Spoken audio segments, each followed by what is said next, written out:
Hey, Shalom, Shalom. First and foremost, as always, before I begin with this lesson, I want to start it off by giving all the glory and infinite praise to Yahweh, Bahashem, Yahweh Shai, Bahashem, Rakah HaKadash. Double honor to the elders and the apostles, Grand Millstone. Peace and blessings be taught the Akim, now pushing this word in truth and sincerity. Shalom, Yahweh Shema Shai Brakathon. So this is going to be a quick hit, quick thinking out loud, getting into having a miracle mindset. Because I was just meditating on, what brothers have been bringing out through the spirit, which is all going to lead to troubling times. And if you're really paying attention, which is shit you should be, you can see that this shit is bound to happen. All right, because Esau working on crippling the society, and this is all going to lead to them, pushing in that digital system, right? And you're going to have to make a conscious decision on whether or not you want to rock out with the Lord or you going to rock out with the so-called white man, right? And if you choose to rock out with Esau, it's a troubling punishment for that. Because when you read in Revelations 14, it speaks about how you're going to drink of the wine of the wrath of Yahweh Shema Shai, which is not going to be an easy death, right? The Lord literally going to have your spirit and your body burning until your ass just ain't there no more, right? And I myself do not want that.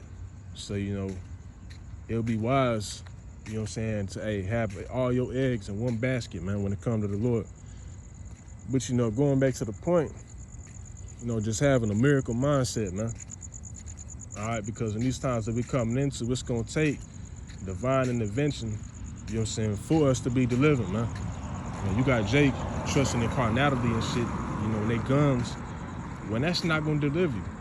You could have the fastest spitting gun. You could have the gun with a 100-round drum on it, all that shit. And guess what?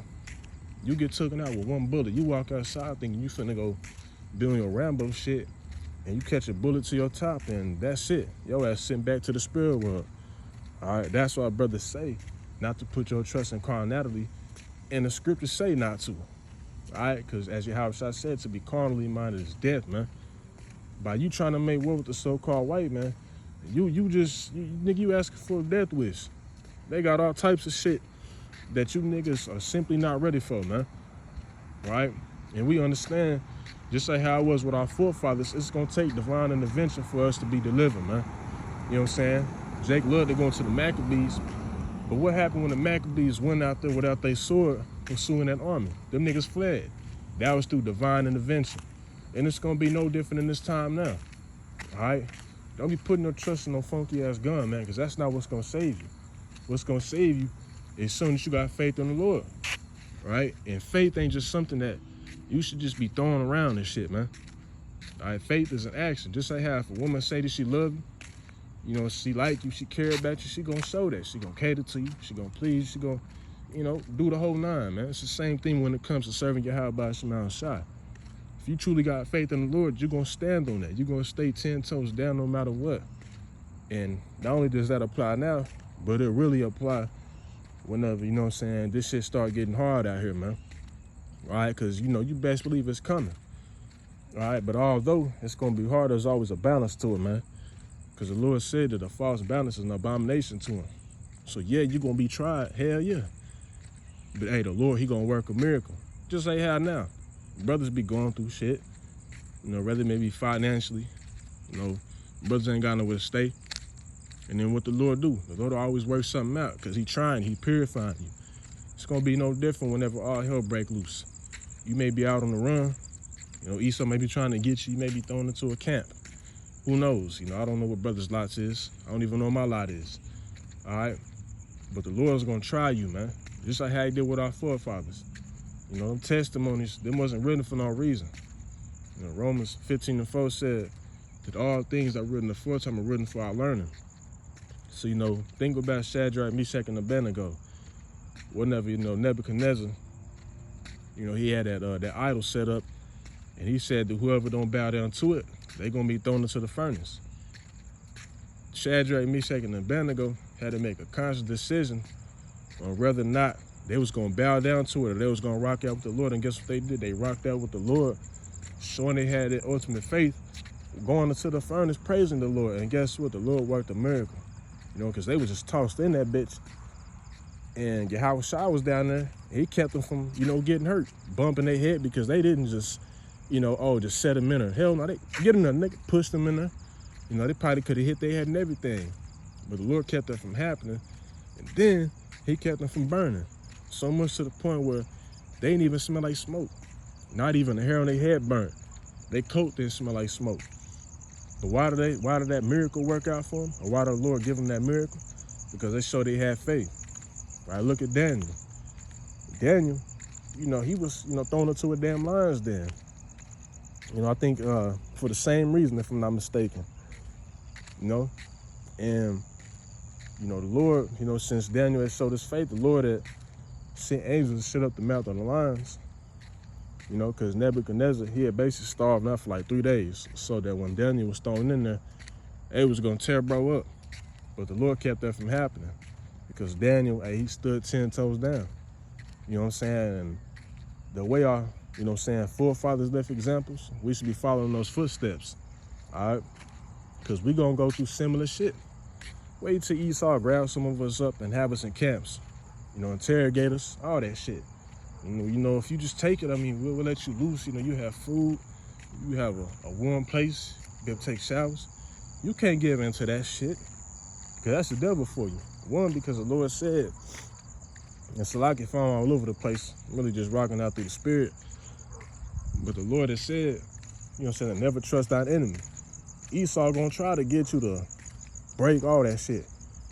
And if you bow down to him, you might still just kill your ass, because it tell you in 2 Kings 16, you know what I'm saying, that was, had in derision. You know what I mean? That's what's gonna happen. You know what I'm saying? You jakes that's extra hard on truth and shit. You know, you claim you got faith. And when that time come, you just bitch up. Esau gonna laugh at you and probably still put your ass to death. All right, but, you know, going back to the main, you know, focal point on just a miracle mindset, man. All right, have a miracle mindset in these times that we coming into. You know, don't be on that, you know, base level. The Lord ain't gonna, you know, the Lord ain't gonna look out. You know, all that faithless shit. Because I can guarantee you, if you in that mindset, man, the Lord is not gonna come through for you. And that's why the Lord said, woe be unto them that are faint-hearted. Meaning, you lack faith. You have to show that you really got faith in these times that we headed into. But I was also, you know, meditate on the animal planet. That's really why I was doing this lesson, you know, getting into spiritual powers, right? Which is how, you know, we're going to have to be delivered out of this joint, all right? You know, brothers may be surrounded by troops, and it's going to take a miracle for you to get up out of that joint, all right? And animals and shit, how they able to fly, you know, like birds, they're able to just glide on the elements and shit. You know, you got birds that's able to dive in the ocean and come out of the water, not even be wet. You know what I'm saying? Still flying and all. And then you got animals that can literally change colors, blend in with shit. You know what I mean? And I was just thinking, like, if the Lord can, you know what I'm saying, do that for them, how much more his elect, man? All right? And I was also thinking about Matthew, the 6th chapter, when it basically goes into how the Lord's going to provide for us, and he'll mention the fowls of the air, on how they don't gather nothing, they don't labor for the Lord, but the Lord still feed them every day. So how much more us? Because he said, are you not better than them? Roughly paraphrasing. So if we be those men, we don't got shit to worry about, man. Right? And that's really why you should do all that you can now, so that going into that time, you be confident as hell. All right? Because the last thing you want is to be confounded in your mind, man, in your conscience. Like, damn, I ain't doing enough. Because if you in that mind, you definitely gonna be through. All right? But that was just something I was meditating on. Hey, if the Lord can do it for the animals, how much more us? Shit, if they able to fly, you know, they able to do all this, you know, camouflage, and, you know, hey, a cheetah can run 75 miles an hour and shit. How much more us? Because the Lord said that he was gonna give us that ability to fly. All right? Like, you know, brothers bring out Isaiah, I think 59:19, I think, on how, you know, the Lord's gonna lift up a standard. When he went to that word standard, it basically means to take flight or put to flight. So, you know, you may be getting rushed in by troops, and you call upon Yahweh Shema Shai, that's your first thought. And the Lord just give you spiritual power to just get up out that, to get up out that bitch.